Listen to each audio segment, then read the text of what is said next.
Uncle Saka, Murisei. Moro, Chi-uncle. How are you, Chi-uncle? Andri bo Murisei. Uncle wenyika, ini ndiri uncle wekuno, imuri uncle wenyika. Akuno kundakakusira iyo kuno. At least makandipa ka territory where I can be comfortable from. Plus munenge muchingozoya ku headquarters yema-uncles muchizoreport. Nekutora ma-notes. Otherwise Murisei. Aiwa, right.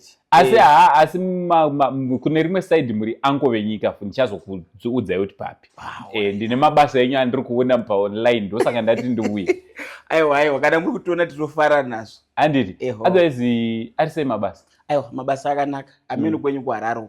Andimasuka mutoona kuti kuri kutonaya. This is Mutare and welcome to Mutare. Ndo kunozi kumakomo kunodini? Kunonaya. Exactly. Right. Uncle Anesu. Yebo. Vada kunatsokuziva. Vanokuonai muchiita zvamune muchiita. Ozvine zvari kukuonai pakawanda pakasiyana-siyana. Kuacting, muchionekwa zvakare ozvinezvi mune kaprogram kenyu kandiri kungoona katichataura zvakanyanya nezvako nhasi. Because acting tagara takambotaura futi. Akasike kutanga. Chekutanga but vada kuziva kuti renyu riri pachitupa mimi Uncle Saka. Ndiro here kuti Saka makangopiwa here rekuti Saka kana kuti mune rimwe zita renyu riri illegal name renyu uyezve makazvarwa kupi gore ripi? Alright. Ndogara ndichingoudza vanhu kuti rekunzi Uncle Saka rakabva apa. Ini munhu akatanga naro ndo rimwe betseri anonzi Uncle Chiwariya. Ndo akatanga chingotunyira iwe Saka achitaura chi this thing gap between your teeth aka beauty gap kanonzi ka beauty gap. Alright. So ndo matangira akaita the name robva razongokura rakadaro kusvika tatori abdoctor. I was born and bred in Mutare. I don't think I've spent ndingati ndakazospenda mwedzi outside of Mutare asati zvaita. Serious? Isusu tinogara maMutare tikati tichitobuda kunobuda kuenda kuma other works tichidini tichidzoka tichifly out tichidzoka. That's how we. But I was born on 28 December. Alright. Some years ago. Alright. December watakutobata pa Christmas papa. Just after mom zanga anotoitamba Christmas ndari chitoki rokarat.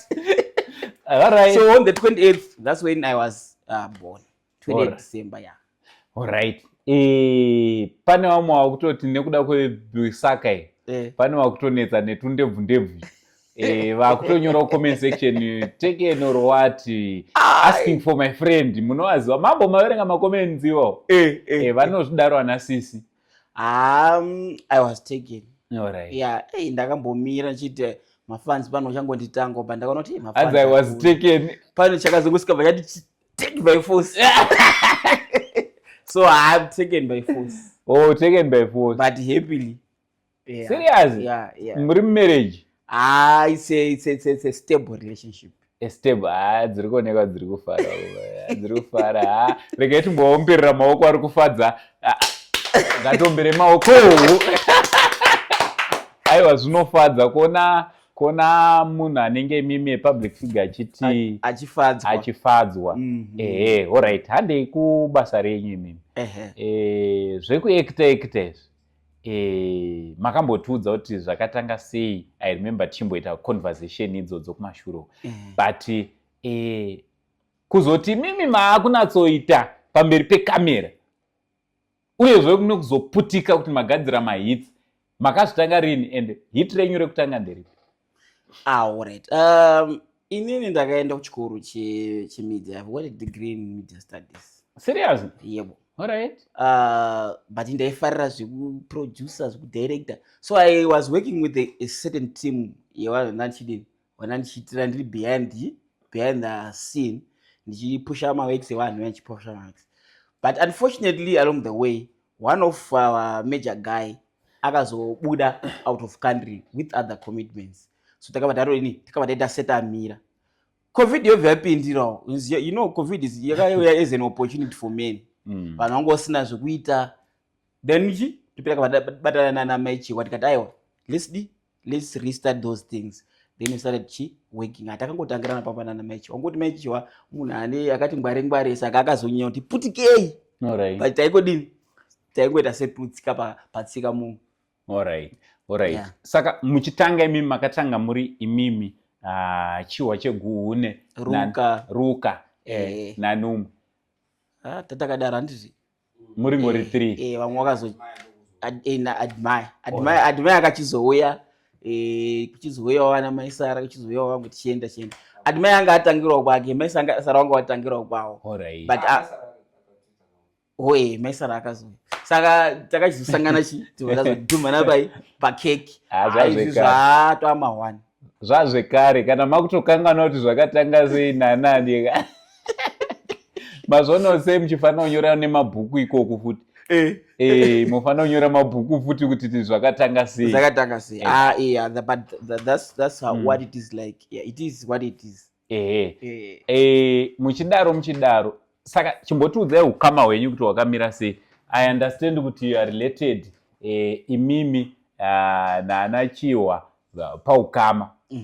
Chimbotiudzai kuti ukama hwenyu wakamira sei kuti naninguyo ndiri chichangu naninguyo. Vanhu vanoda kuziva ipopa. Chiwa sekuru. Alright. Sekuru ezini. Anjazi amai. Alright. Admire mama V Chimuzaya. Alright. Mwana wesister. Alright. Ruka Chimuzaya mwana wesister. Maisara Chimuzaya mwana wesister. Mazvikadei azvi Chimuzaya mwana wesister. Alright. Saka vazukuru nana sekuru vavo. That's why akazongonditi uncle Saga because aiziva kuti ndiri chiangu chawo. Indozongo respect wachi chiangu Chiwa ichi. Ango Chiwa ndo ango vakuru kana muri paboka renyu. Kwakabva mai. Alright. Ndofunga saka anotipa wisdom, anotipa encouragement. And so forth there. Nekuti pafuti musikanzwa. Wapiwa zvese ubva kwamai manotsi. Atikomeechera unoramba sei zvabva kuna mai. Ndopa wakayamba. Unotanda botso. Ukaramba ma-advice amai unotanda botso. Ende mai akatotaura kuti ndiri muri mutauni ndiri kumusha. Kutauni kuna chi? Saka ndopa endorsement yese. Saka ukangododeka kuti unotanda botso. Unodai unotanda botso. Ore tiri kuona pakuekta pepe. Vanhu munozomboekta paukama hazviremere kuti totonzomboona uyo pamwe hanzvadzi but paskiti iroro vari kuekta vari mukomana nemusikana kana kuti murume nemukadzi. Zvezvitori safe manje because hatinoziva kuti isusu even kana pataitokura isusu taitokura tichitodhaira nehanzvadzi dzedu, taitodhaira hanzvadzi dzedu pakauya vanhu vakawandisa taitongoshiya mabedrooms nehanzvadzi dzedu chero takangokura tichingozviita. Saka even kana tichitoita nana Maisara hapana ende hapana paungazombonzwira shuga hanzvadzi yako. Kana dai umona akagara zisizo kana dai asina kupfeka zvakanaka unotomutorera jera utomufugidza pamwe unonga atobatwa nehope akatorara zisizo. Hapana kana pressure because kowa zukuru. Plus mzukuru hanzi mukadzi. Ipapo hatipanozonesa. Kamwe karazomboti but inzimbe iyi nomboita mudondo bandikalisvika nema ndombenya futi. But angota nzimbe dzacho ndo dzinozoresistance but isusu dzingachiti. Mazopedza mai. Aiwa ikoko rega tibeta kubve ikoko bhozi information yamakubudisa panapa. Makuda kumisikanzwa yamodziswa naChiwa. Ndoko zvinenge zvichibva mukonda zvezvatiri kuita. Chiwa. The problem. Alright. Ena anongoti ndiri sekuru amurambi. Alright. Handei takaona of recent ndakaona mane new content mimi. And pa new content yenyu muri kuita zvetraffic. And then ndiri kuona vanhu vari kuona vachikomenta vachishare muri kuposta zvine chekuita netraffic. Zvakabva kupi? Uyezve wati chinokuinspire zvakanyanya kuti munge muri munotaura pamusoro pezvetraffic ndechii? Alright. Zvinobvunzwa ndisataura nezvazvo. Alright, I nangopinda nemwe because mandiuza. Inini I've got another work which I used to do, which I do. Alright. I am a consultant. Alright. And consultant, I do consultants work in the movement of abnormal trucks. My abnormal trucks ndo those big trucks anonga kavhara road. So we do consultants yema abnormal trucks iwayayo ma escorts, chichichi ma high loads, ma super loads. Ndo tinodini ndo tinomove. Saka I've been doing that for quite a long time now. Vaona 2011, ndichitori mfana mudiki ndichitori teenage. That's when I started doing those things.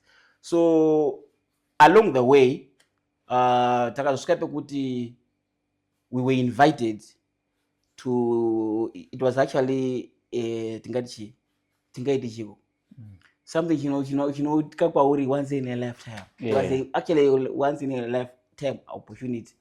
We're invited to be the members of those who were privileged to be writing the upgraded highway code. And I'm going to Zimbabwe yashanisa an upgraded highway code. The last one was done in 1970. All right. So 1970 kwakuine mota dzishomanana. As you all know, the marine yacho yaitozoti kwaningi ndokune mota.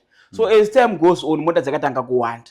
Saka kuwanda kwemota would also mean kuti mitemo, signs and everything zviri muroad zvafanodini kufambirana netime, right? And they also saw kuti Zimbabwe is like a super highway yekuti vanhu vanopfuura vachienda kuMozambique, vachipfuura vachienda kuMalawi, vachipfuura vachienda kuDRC, Zambia, handiti it's a corridor. So they agreed as a SADC kuti we should harmonize our signage, the way we put signs, our rules. Tofana kudi kuzviita harmonize so that munhu ari kubva South Africa akasvika muno maitise haatamburi, akasvika muZambia haatamburi, akaenda muBotswana haatamburi. So they decided kuti let's do an upgrade, let's redo the highway code. Saka isusu, because we had a special niche taita isusu yekumove abnormal trucks nema-abnormal escorts, we were then integrated in that committee yomudhara yanga ine mashasha. Timu yanga ine mashasha yomudhara, makuru ma-VID, CVR, ma-engineers, ma-insurance. Tisatori zvifana zvifana taitotumwa aiwa ndonotora mvura. We were actually really young, but it was a good experience. So after that much, takaenda kurealize kuti yes, highway code rakazobudiswa rikazolaunchwa I think 2017, but kune vamwe vanga vatotora ma license kudhara. Isusu mu highway code ndome takaisa ma-abnormal trucks in detail nema escorts. Takatonyora word to word mudhara. Katovhura katarasa word to word tisakatozonyora mudhara. Mudhara inzwaika ango.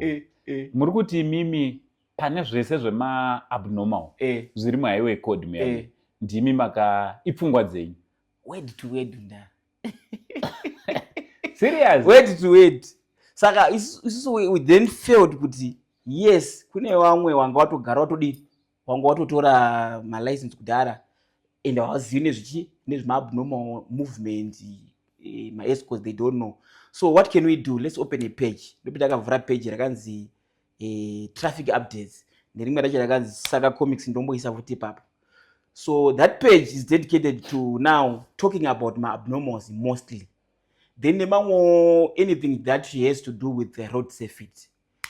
Infrastructure development yemunyika medu meZimbabwe, infrastructure development yemune mamwe ma-SADC countries, ndo zvatinoposta.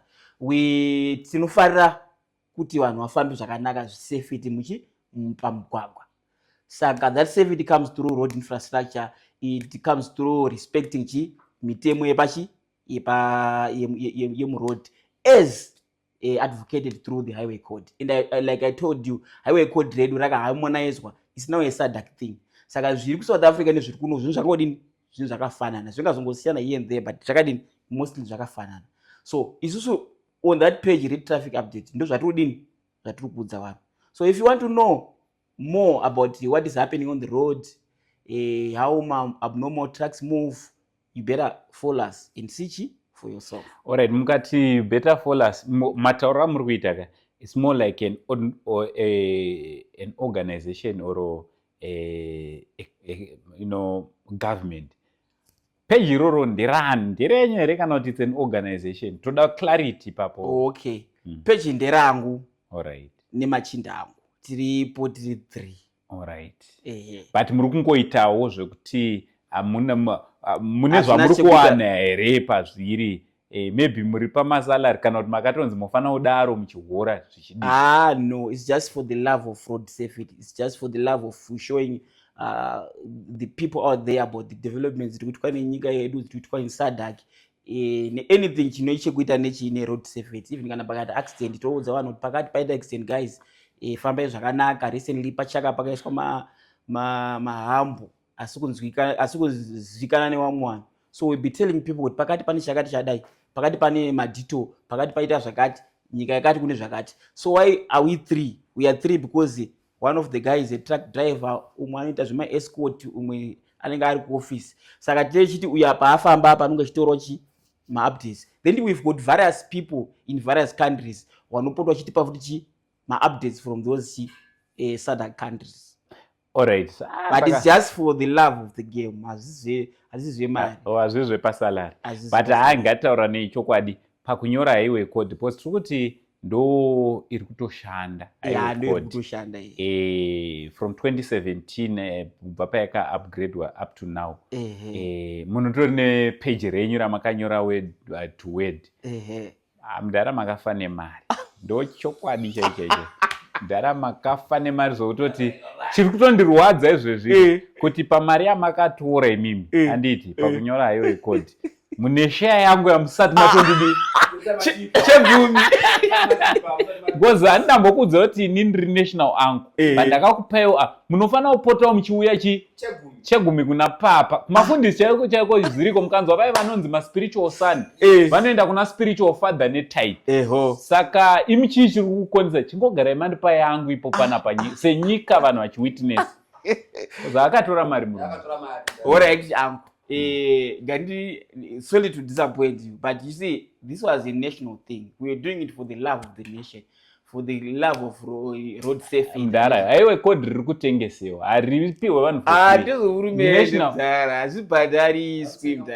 Ari kutsenga mukaka. Aiwa, tichiri kutohopa kuti maybe one day tichangoreceive our call.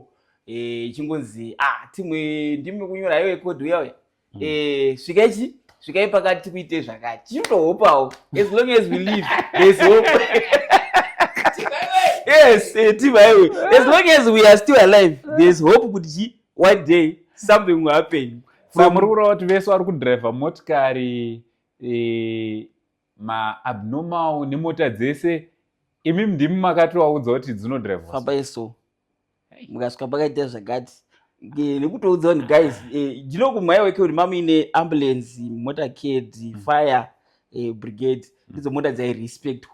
Patakazoedha abnormal escort, it should be respected the way you want to respect ambulance, the way you want to precedence to motorcade, the way you want to precedence to fire engine. It's the same precedence you should give to an escort. It's actually against the law kuti waona abnormal echuya, then you bulldoze a way through. Alright. It was a traffic offense to disobey an escort vehicle because takakwanisa kudini kuiisa muchi pane mamwe ma-respected vehicles. Hey. So now vamwe havazvizivi, that's why wakanzi neescort buda vanogona kukusimudzira chigunwe, vanogona kukutuka nemasoko kana kutoda sometimes totobudiswa pfuti guys. Hey. Inini I think yakabudiswa pfuti twice. Kupi? Murodhi imomo kutoti iwe ndokushuta urundimisa kuti uite seti aiwa ndokumisa kumashure kune hondo. Saka iye anoramba achiitana nenharoka until azoona hondo ichiuya kuti zvishuwa kune zirori rakavhara the whole road. Ndopano kuti aiwa sorry mwanakomana, ndasitomboziva kuti uruta nezvii. Pamwanga kutofunga kuti undivharira road. Exactly. So we continue aging people kuti uyai kutraffic update muone zvetiri kukubudisira izvi. Musazovhunduke makuona kahonda fiti kachikubudisa muroad. Iwe apa unenge une raptor. Yakomic. Uchinzi nekahonda fiti. Buda. But we are doing it for you. And it's thinking chiti buda. And kazhinji I just have to say it now. Ukaona ndiri kuita aggressive ndikuti buda ndikutoti immediately pautoripa pa ndopatori safe. Ukandipfura ini kwenda kumashuro hauzogoni kuzwana kubuda, maybe road yakachereka or maybe kune whatever zviriko, but ini ndo kwandiri kubva iwo ndo kuri kuenda. Saka iwo you don't know zviri kumashure. Saka ndikati kuti apa iwo votobhewa votopinda papi pane space yandatokuti pinda iyoyo, otherwise unozoishaya ukarivhesa.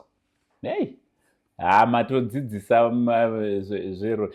Chimbotiudzai mimi, besides izvi ndezvipi zvimwe zvamunoona sekuti zviri kukonzeresa matsaona? Tikada kutarisa kuti mai manje pane mabhazi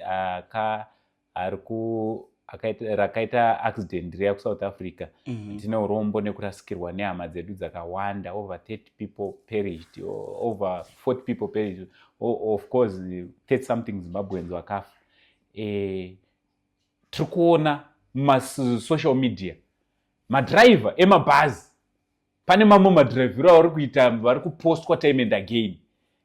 What's your response mimi semunhu akanyora part of highway code kune vatyairi vari kuratidza kuti vari kuita zvinhu zvamusina kuvatendera kuti vaite? Alright, takatarisa kazhinji kacho zvinoitika parodi ndezvekuti, in fact mbira nditangire pakuti 95% yemaaccident amunoona aya is human error. Kana ndechiti human error ndikuti zviri kukonzerwa nemunhu. There's an error which is there. Either you did not check your vehicle, or either watoita misbehave parodi. Ukaenda papage pedu you see we post mabuses. But sometimes I feel kuti tiri kuitwa futi let down the authority kuti taposta ipapo, or maybe authorities should come and also follow us papage ipapo, because time and again we will be posting my mistakes atinoona achitwa parod. Anditi nemabuses nemamota dzidiki nemarori. Anditi so if police, if authorities could then come wachimboona and wombotora 1 or 2 people watinga taposta womboaita seexample kuti ningi wakapostwa pakati saka takumudaita takumukanzera, because imwe reckless driving inowaranda kutokanzerwa license. And you know that you have your license suspended. So if they can suspend 1 or 2 people from maposte taita, I think zvinobatsira kuti vamwe vese vaite sei vaite follow and order. Inini hangu I personally feel kuti mabus drivers team rimshikashika nemamwe matruck drivers havasi vese vane musikanzwa, just a few. So kuti a few tikadai so tikatwista kuti vatambadai kuti vatambavharira mukati vatambakatira license dzavo dzekudriver, I think we have a safer road. Alright. Pane ini ndino umwe wangu womubvunzo anditi musati mataura henyu shoko renyu rekupedzisira. Muri kuona pamugwagwa paipai mazuva ano road dzedu dzanaka, uku dzichienda mbiri uku dzichidzoka mbiri, kureva kuti tine mbiri kana nhatu dziri kutoenda uku, nhatu dziri kudii. Tiri kuona pane munhu anenge ari muinner lane rekuright rachona iri, takatarisa mugwagwa, iye anenge ari kufar right uku achifamba ake ne60 kilometers. Chimbotiudze malane iwawo kuti anofamba. I feel like ipapo muZimbabwe hatisati tanzwisa, because unotoona munhu achifamba ne40 kilometers ari kuinner lane, anoparata sei malane? Edu isusu hatina edu nasa kumaspecify. But when we talk of highways akadai nana South Africa kuti anonga aine malanes akati one day, you drive on the far left. I think it also applies in Zimbabwe. You drive on the far left, you overtake the inner lane. So let's say pane 2 lines, and you have to drive whatever speed you are driving with, drive nechi ne uri ku far left. Then when you want to when you want to overtake, ndipo unoshandisa chi remukati re-right as an overtaking lane. Overtake uchitopedza wodzokera futi kupi ku left kwako, because even if you are driving at 100, there will be someone ari kumashure kwako ari kudrive ne 110. Iwe uri pa 110 pane uri kumashure uri kudrive ne 120. Saka iwe always maintain kuti wapedza ku overtake wodzoka kupi, wodzoka ku left side, so that wamwe wanofurawo zvakanaka. Alright. Mamabvunza futi kuti chief. Iwo mubvunzo ndowanda ndinawo, because ichallenge yandotosangana nayo muroad. Unoona munhu achifamba ne60 anditi ouya ku far right andi ku right, and then ku left kune munhu ari kufamba ne60 ochitofamba achitoda juxtaposition. Iwoda kupinda anditi vanotosimudza zvigumwe zvezveyamene zvepakati zvezvo. Vanokutitsaka vanongotoita aggressive. They are very aggressive vanhu ivavo. tibatsirei yangu ipapo pavanhu vanodriver tibatsirei ndimakanyora highway code. Expect more videos of that. And the other thing that I've noticed, chimwe chatakapinza muhighway code renewal, it was the issue of four-way stop. Another my four-way stop. I think I know driver South Africa and Namibia, na USA, they know them. Four-way stop, ndekuti uchibva kuno kwandisi uchienda uko urikuona stop sign yakatonzi stop. Uchibva kuside uko uchiuya uko urikuona futi yakanzi stop. Uchibva uko uchipinda ku stop, uchibva uko stop. So eventually you are going to stop mese muri 4. Hapana anoti uri ku right kwangu ndi achapfura. Munhu atanga kumira pa that stop sign ndiye ane right yekutanga kufamba. Alright. You get what I'm trying to say? Mese musasvika momira, you respect a stop sign. So you should stop. Then iwewe uchitomira iwe unongochitoona kuti aiwa Uncle Sandy ndo atangodini kumira. Chiwaregedza watangodini wapfura. Then in your order mamire maita ndo mabudire munofana kuita. Ipapo mwaifana kunatsotidzidzisa because muri kuona kuHarare robot harisi kushanda. That's automatically to apply that earphone to apply good. Makufana kutoziva kuti mese muri muhighway hapana anonzi ari kuside kune giveaway. Hakuna kune giveaway andika. Saka makufana kutoita that in your mind kuti atanga kumira ndiye atanga kubuda. Peyakanasa kuiona peyakanasa kugadzirwa zvakanaka that four-way stop. Unfortunately it's far from Harare. Pa Beitbridge mu new road too. Like in this new road ndo pauri kuisa zvinhu zvakawanda zviri mu highway code nyowani. Saka muchingobuda mu Beitbridge there is a four-way stop there. But you see vanhu mapindira anoita papa kuti sometimes vanotonomira ka but paunopinda wa convoy. Chiwa chitopinda tori kumashure kwasaka atori pamushure pa send. No. Munopinda 1-1. Uyechipinda amuipindise convoy ba. I think ipapo padaudziswa vanhu because mamwe maaccidents andiri kuona ari kuitika especially muma intersections ekuti let's say the robot is not, the traffic light is not working.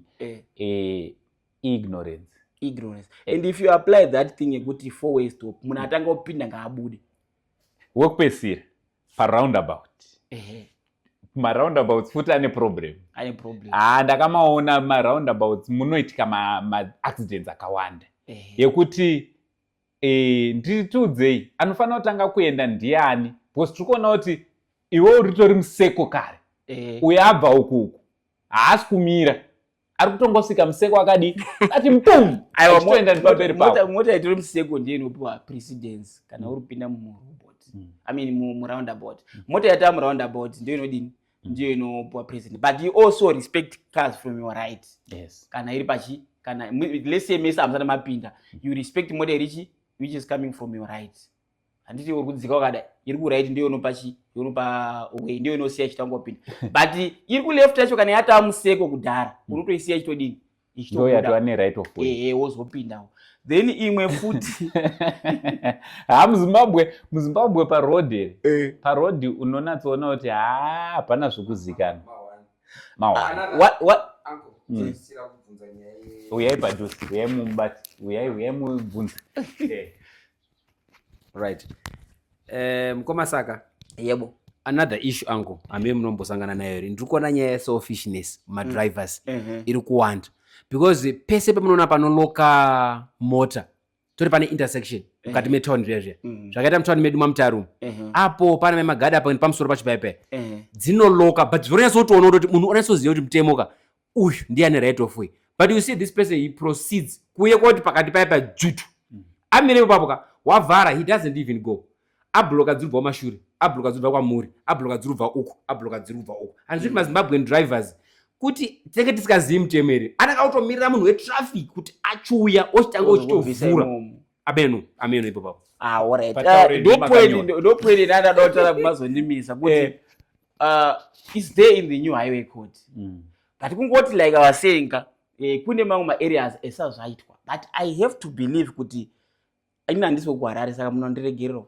Muri kuona muri paJoina City pane road inobva kudzasi inongochienda kuchitumbwiza chikwira kudai inonzi chi iye kuenda kuchitumbwiza inongoita straight Julius Nyerere ko iri pamberi peJoina City kudai inoenda pa inonzi Jason Moyo.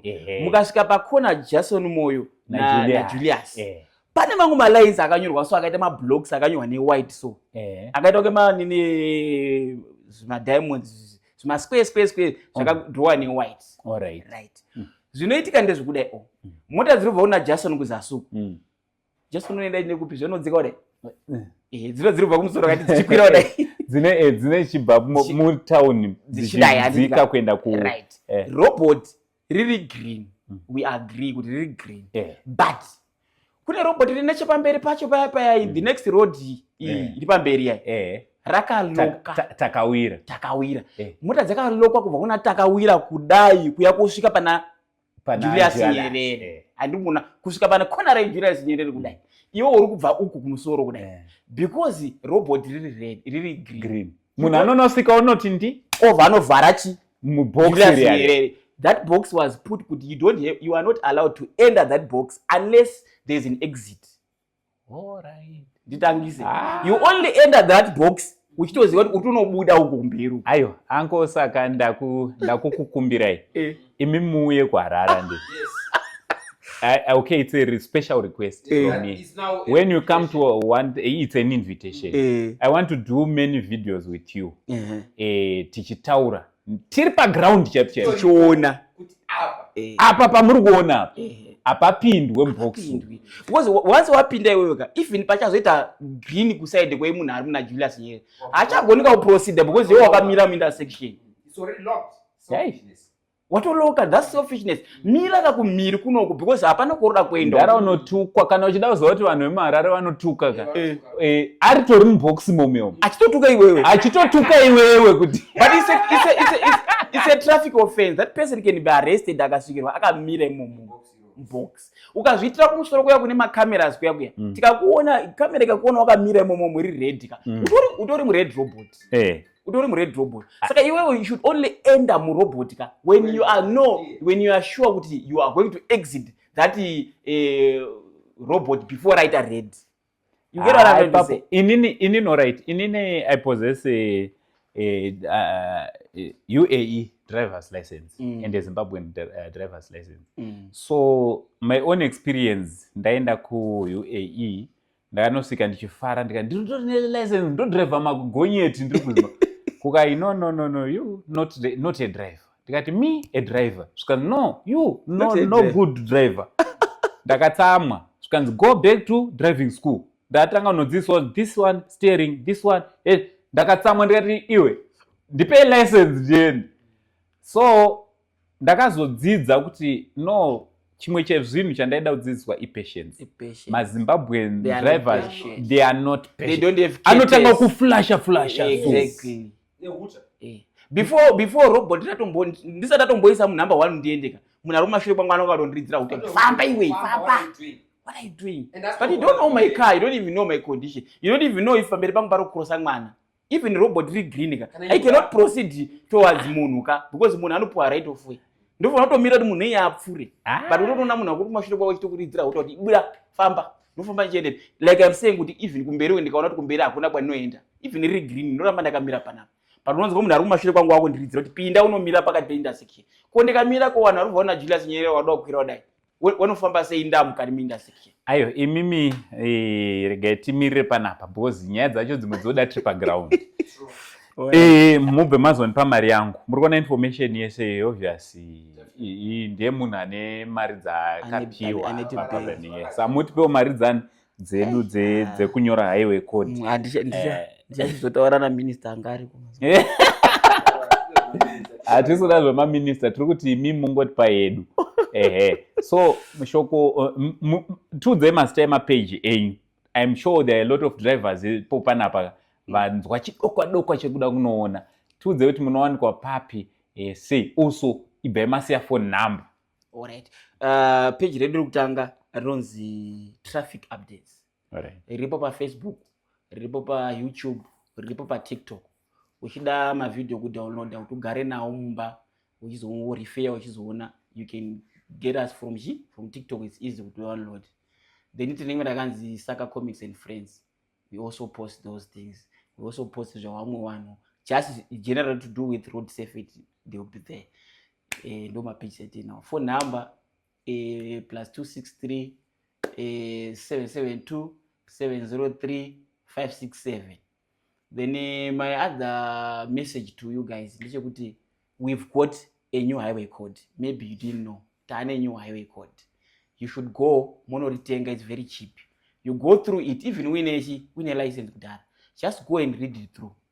Go to traffic safety. It's a defensive driving. Because when you end up with defensive driving, that's where you get new things that are happening.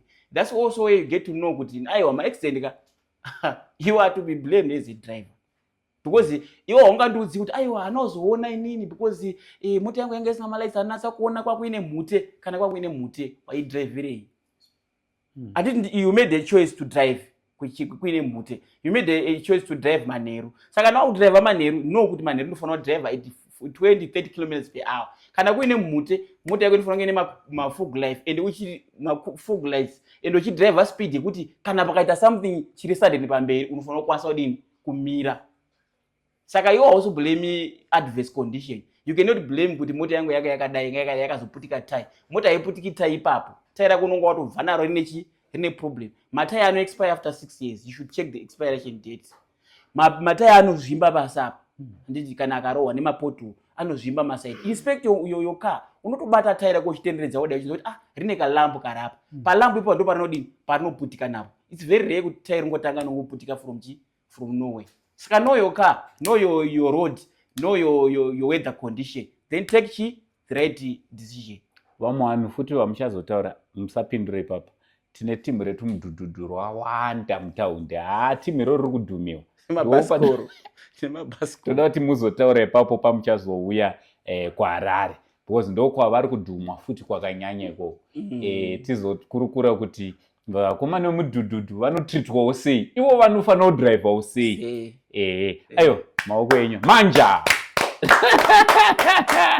Thank you so much Uncle Saka, Uncle Anesu, thank you so much nekunge muinesu pano paSenTV. Ndakupewa exclusive interview. Pada mune ndakambodza kuti ndakanga ndiripo pa new highway code renewal. Out of 16 million we were 13. Out of 13 we were there. Top 13.